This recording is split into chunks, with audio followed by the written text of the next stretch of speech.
भवानी शंकरो वंदे श्रद्धा विश्वास रूपिणौ याभ्याम विना न पश्यन्ति सिद्धः स्वान्तः स्थमीश्वरम। हर हर महादेव।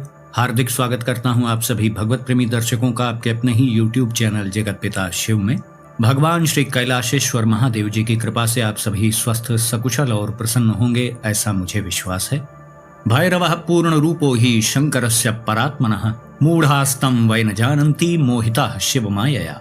अर्थात भैरव जी परमात्मा महादेव जी के ही पूर्ण रूप हैं। शिव जी की ही माया से मोहित होकर मूढ़ बुद्धि वाले उन्हें जान नहीं पाते हैं। भगवान श्री भैरव जी की महिमा को बताता हुआ यह शिव महापुराण से लिया गया श्लोक था। आज का प्रस्तुत वीडियो भी रुद्रावतार भैरव जी की महिमा पर ही आधारित है।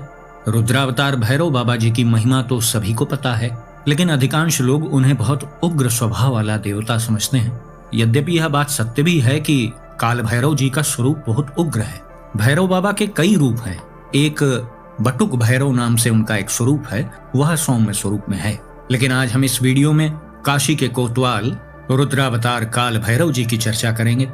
शिव महापुराण की शतरुद्र संहिता के 8वें और 9वें अध्याय में भैरव बाबा जी की लीलाओं का वर्णन किया गया है।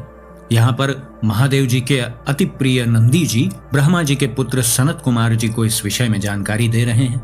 नंदी बाबा जी सनत कुमार जी से कहते हैं, सनत कुमार सर्वज्ञ शृणु त्वं भैरवीं कथाम यस्याह श्रवण मात्रेण शैवी भक्ति दृढ़ा भवेत्। अर्थात नंदी जी कहते हैं, हे सनत कुमार, हे सर्वज्ञ, अब आप भैरव की कथा सुने जिसके सुनने मात्र से शिव भक्ति सुस्थिर हो जाती है। देखिए, यहाँ नंदी जी स्वयं कह रहे हैं कि भैरव बाबा जी की भी कथा सुनना आपकी शिव भक्ति को सुस्थिर कर सकता है, यानी और दृढ़ता प्रदान कर सकता है।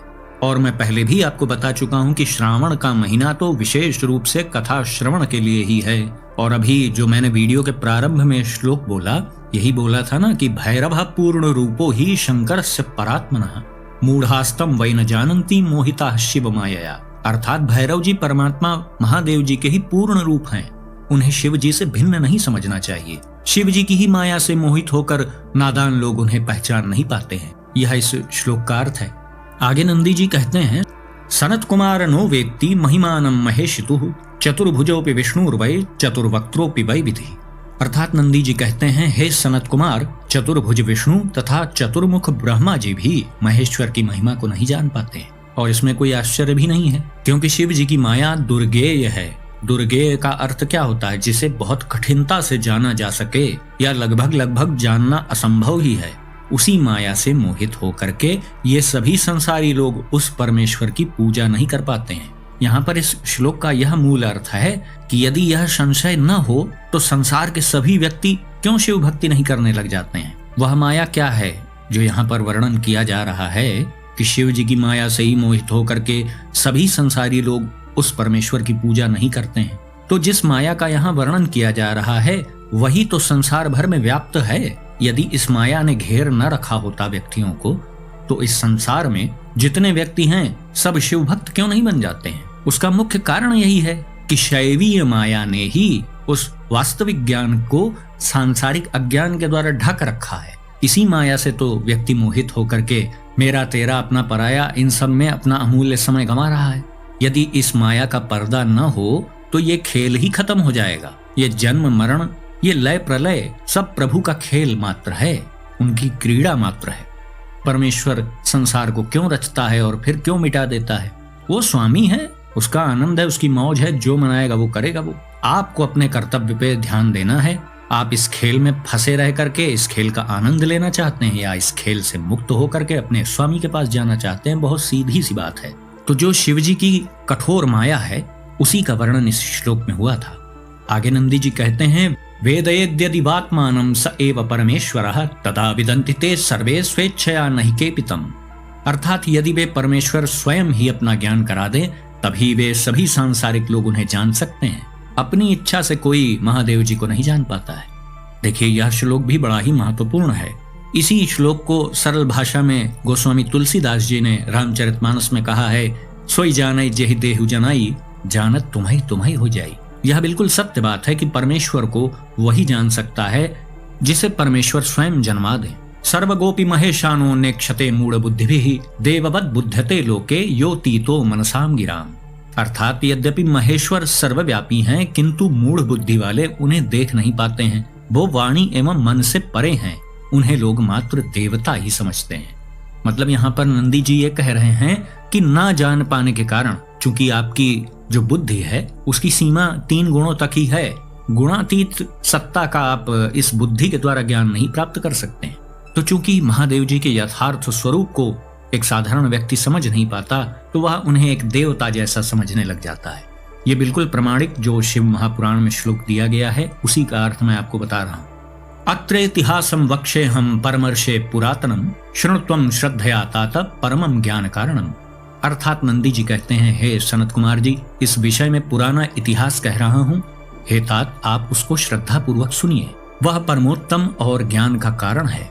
इसी के बाद फिर नंदी जी सनत कुमार जी को यह सारा वृत्तांत बताते हैं कि एक बार श्री हरि विष्णु जी और ब्रह्मा जी में विवाद हो गया कि आखिर हम दोनों में श्रेष्ठ है कौन। ब्रह्मा जी कह रहे थे कि मैं ही सर्वश्रेष्ठ हूँ, मैं ही तो रचनाकार हूँ इस सृष्टि का, मैंने ही तो सब कुछ उत्पन्न किया है। फिर उधर श्री हरि विष्णु जी कहते हैं कि तुमने भला कैसे सब कुछ उत्पन्न किया है, तुम तो स्वयं ही मेरे नाभि कमल से उत्पन्न हुए हो। देखिए, यह एक लीला मात्र है। नंदी बाबा भी कितने अच्छे कथावाचक हैं कि देखिए, मूल बात सनत कुमार जी को बताने के पहले ही भूमिका उन्होंने बना दी कि देखिए, शिव जी की माया से ही लोग भ्रमित हो जाते हैं, उनकी ही माया से मोहित होकर के लोग उन्हें नहीं पहचान पाते हैं, उनकी ही माया से हमारे भीतर अहंकार पनपने लग जाता है, फिर उनकी ही शक्ति के द्वारा वह अहंकार समाप्त भी किया जाता है। तो नंदी बाबा जी देखिए कितनी अच्छी भूमिका पहले ही बना देते हैं संत कुमार जी के आगे, जिससे वह बात के मूल को अच्छे से समझ पाए। तो इसी प्रकार जब विवाद होता गया, विवाद खत्म होने का नाम ही नहीं ले रहा था। एक तरफ श्री हरि विष्णु जी थे, एक तरफ ब्रह्मा जी थे, दोनों में घनघोर युद्ध भी होने लगा। ब्रह्मा जी कहने लगे, जगद्योनिरहं धाता स्वयं भूरज ईश्वरः अनादिभागहं ब्रह्म ह्येक आत्मा निरंजनः। अर्थात मैं जगत का मूल कारण हूँ, मैं धाता स्वयं भू अज ईश्वर अनादिभाग ब्रह्म अद्वितीय एवं निरंजन आत्मा हूँ। मतलब हर प्रकार से वही सर्वश्रेष्ठ हैं। ब्रह्मा जी ऐसा सिद्ध कर रहे थे। मैं ही सारे जगत का प्रवर्तक हूँ, संवर्तक हूँ तथा निवर्तक भी हूँ। हे श्रेष्ठ देवताओं, मुझसे बड़ा दूसरा कोई नहीं है। फिर विष्णु जी ने उनके प्रत्युत्तर में कहा, न चैतद्दुचिता ब्रह्मन् योग युक्तस्य मूर्खता अविज्ञाय परम तत्त्वं वृथै तत्ते निगद्यते। अर्थात श्री हरि विष्णु जी कहते हैं, हे ब्रह्मा जी, योग से युक्त होते हुए भी आपकी यह मूर्खता उचित नहीं है। परम तत्व को न जानकर आप यह व्यर्थ बात बोल रहे हैं। संपूर्ण लोकों का कर्ता परम पुरुष परमात्मा यज्ञ स्वरूप नारायण मायाधीश एवं परम गति प्रभु मैं ही हूँ। देखिए, श्री हरि विष्णु जी भी ब्रह्मा जी के प्रत्युत्तर में यही बात कह रहे हैं कि मैं सर्वश्रेष्ठ हूँ। इस प्रकार उन दोनों का विवाद चलता ही रहा। फिर अंत में उन्होंने हार कर यह विचार किया कि चलो चारों वेदों के पास चलते हैं और उनसे पूछते हैं कि सत्य क्या है। वेदाः प्रमाणम सर्वत्र प्रतिष्ठां परमामिताः यूयं वदत विश्रब्धं किमेकं तत्त्वम् अव्ययम्। अर्थात ब्रह्मा जी और विष्णु जी दोनों ने कहा, हे वेदों, एकमात्र अविनाशी तत्व क्या है। तो उनकी बातें सुनकर के ऋग्वेद ने भी ऐसा कहा कि जिनके भीतर संपूर्ण भूत स्थित हैं, जिनसे सब कुछ प्रवृत्त होता है एवं जिन्हें परम तत्व कहते हैं, वे तो एकमात्र रुद्र हैं। फिर यजुर्वेद कहता है कि एकमात्र सबके दृष्टा शिव जी ही परम तत्व हैं।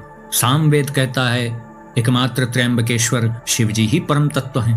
अथर्ववेद कहता है कि कैवल्य स्वरूप एकमात्र शंकर जी को ही परम तत्व कहा गया है। तो फिर वेदों के ऐसे निराशापूर्ण वचनों को सुनकर ब्रह्मा जी और विष्णु जी अचेत से हो गए। अब देखिए, श्री हरि जी और ब्रह्मा जी वेदों को ही फटकारने लगे कि आखिर आज तुम ये क्या बात कह रहे हो। अब देखिए आगे क्या कहते हैं विष्णु जी और ब्रह्मा जी। प्रमथनाथ, दिगंबर, पीत वर्ण वाले, निरंतर पार्वती जी के साथ रमण करने वाले, अत्यंत विकृत स्वरूप वाले, जटाधारी, बैल पर सवारी करने वाले तथा सर्पों का आभूषण धारण करने वाले, वे शिव परब्रह्म किस प्रकार हो सकते हैं। देखिए, शिव जी की माया का प्रभाव कि श्री हरि विष्णु जी और ब्रह्मा जी भी ऐसी लीला में सम्मिलित हो गए। तो उनके इस व्यर्थ प्रलाप को सुनकर के प्रणव वहां प्रकट हुआ, यानी ओंकार वहां पर प्रकट हुए। उन्होंने कहा, न हीशो भगवान शक्त्या ह्यात्मनो व्यतिरिक्तया कदाचिद्रमते रुद्रो लीला रूप धरोहरा। अर्थात ओंकार बोलते हैं कि ये परमेश्वर शिव सनातन तथा स्वयं ज्योति स्वरूप हैं और ये शिवा उन्हीं की आह्लादिनी शक्ति हैं, यानी माता पार्वती जी का वर्णन हो रहा है यहाँ पे। अतः वह कोई आगंतुक नहीं है, अपितु उन्हीं के साथ नित्य तथा उनसे अभिन्न हैं। तो ओंकार की बात सुनकर के भी ब्रह्मा जी और विष्णु जी को बहुत निराशा हुई। उनका विवाद और बढ़ता गया। तो फिर उस विवाद का अंतिम रूप से समाधान करने के लिए स्वयं महादेव जी वहां प्रकट हो गए। उसी समय अपने प्रकाश से पृथ्वी तथा आकाश के अंतराल को पूर्ण करती हुई एक महान ज्योति उन दोनों के बीच में प्रकट हो गई। तब फिर देखिए ब्रह्मा जी ने वहां एक विचित्र बात बोल दी। हे नील लोहित, हे चंद्रशेखर, मैं तुम्हें जानता हूँ, डरो मत। तुम पूर्व समय में मेरे ही ललाट प्रदेश से यानी मस्तक से उत्पन्न हुए थे। पहले मैंने ही रोने के कारण तुम्हारा नाम रुद्र रख दिया था। हे पुत्र, मेरी शरण में आओ, मैं तुम्हारी रक्षा करूंगा। मतलब ब्रह्मा जी का साहस देखिए, महादेव जी के सामने क्या बोल रहे हैं। इसके बाद ब्रह्मा जी की अहंकार युक्त वाणी सुनकर शिव जी अत्यंत क्रोधित हुए। उस समय ऐसा प्रतीत हो रहा था मानो प्रलय ही आ जाएगी। सक्कोपतः समुत्पाद्य पुरुषम भैरवम क्वचित प्रज्वलंतम सुमहसा प्रीत्या च परमेश्वरः।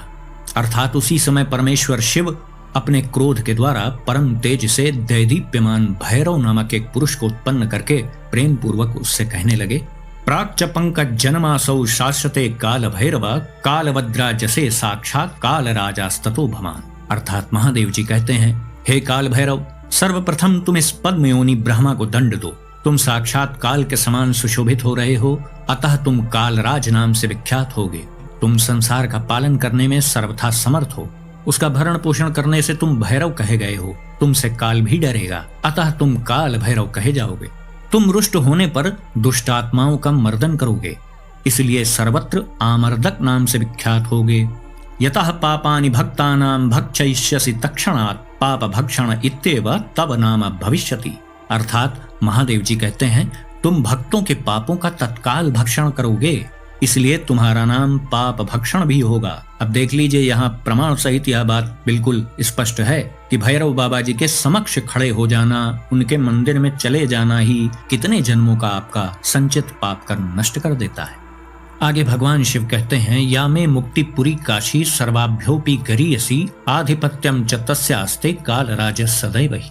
अर्थात हे कालराज, सभी पुरियों से श्रेष्ठ जो मेरी मुक्तिपुरी काशी है, तुम सदा उसके अधिपति बनकर रहोगे। वहाँ जो पापी मनुष्य होंगे उनके शासक तुम ही रहोगे। उनके अच्छे बुरे कर्म को भी चित्रगुप्त लिखेंगे। और यहाँ पर देखिए, इसी के साथ यह बात भी स्पष्ट हो गई कि काशी में रह करके भी आप यदि यह सोचते हैं कि यहाँ तो मुक्ति मिलनी ही है, चाहे पाप करो चाहे जो भी करो, तो यहाँ बिल्कुल स्पष्ट वर्णन है कि यदि काशी में रह करके भी आप पापाचरण करते हैं तो आपके शासक कालराज भैरव जी ही होंगे और आपके अच्छे बुरे कर्म भी लिखे जाएंगे। तो यह बिल्कुल नहीं सोचना चाहिए कि काशी में हम कुछ भी करें मुक्ति तो मिलनी ही है। यह तो बिल्कुल सत्य बात है कि काशी मुक्तिदायिनी है, लेकिन उसका दुरुपयोग करना, उसकी महिमा का दोहन करें, यह तो उचित नहीं है। इसी बात का वर्णन यहाँ पर भगवान शिव कर रहे हैं। आगे नंदी जी कहते हैं, काल भैरव जी ने इस प्रकार भगवान शिव से विभिन्न प्रकार के वरदानों को प्राप्त किया। फिर अपने बाएं हाथ की उंगली के नाखून से ब्रह्मा जी का 5वां जो सिर था उसे काट दिया।